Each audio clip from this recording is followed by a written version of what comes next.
दूसरी बात, जब ज्ञान की गूढ़ बातें सुनते हो अर्थात रेगुलर स्टडी करते हो, उस समय जो पॉइंट्स निकलती हैं उस हर पॉइंट को सुनते हुए अनुभवी मूर्त होकर सुनो। ऐसा नहीं कन से बस, एक होता है कन रस, एक होता है अनुभवी मूर्त होकर सुनना। माना ये मेरे जीवन में कैसे अप्लाई होनी चाहिए। ज्ञानी तो आत्मा हर बात के स्वरूप का अनुभव करती है, ऐसी खाली सुनती सुनाती नहीं है। सुनना अर्थात उस स्वरूप के अनुभवी बनकर सुनना। सुनाने की बात नहीं कर रहे। क्या कहा? सुनना अर्थात उस स्वरूप के अनुभवी बनकर सुनना। उस स्वरूप के कौन सा स्वरूप है?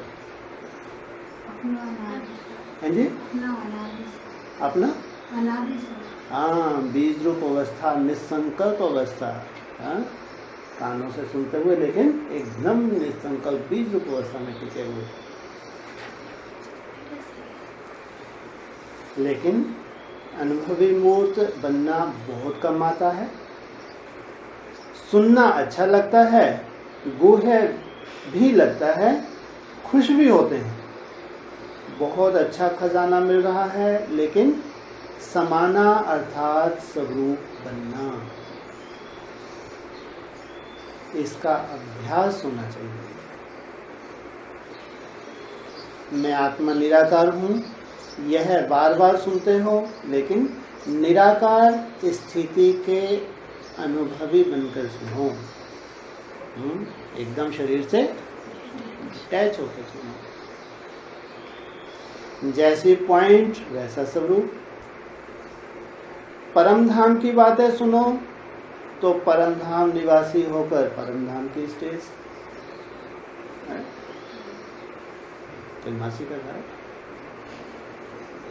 नहीं, क्यों बोल रहे बाबा?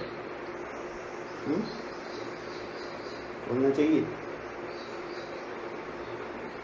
बोलेंगे बाबा अगर असंभव हो तो। हाँ, तुम्हारा अलवेलापन ये बात अलग है ना, ये कला तुम्हारे में है, तुम्हारे अलवेलेपन की वजह से।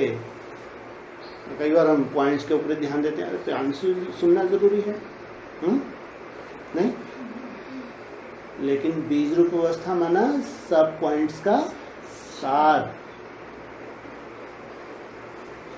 तो स्वर्गवासी देवताई स्थिति का अनुभवी बन स्वर्ग की बातें सुनो। जब तुमको कोई देवताओं देवी की बातें सुनाए तो क्या करो? एकदम कौन सा स्वरूप धारण कर लो? इसको कहा जाता है सुनना अर्थात समान। चेहरा कैसा होगा फिर? खिला हुआ। समाना अर्थात स्वरूप बनना। अगर इसी रीति से मुरली सुनो तो शुद्ध संकल्पों का खजाना जमा हो जाएगा। ये बाबा ने भी बताया ना, किस बात की कमी है? और इसी खजाने के अनुभव को बार बार सुमरण करने सारा समय बुद्धि इसी में ही बिजी रहेगी।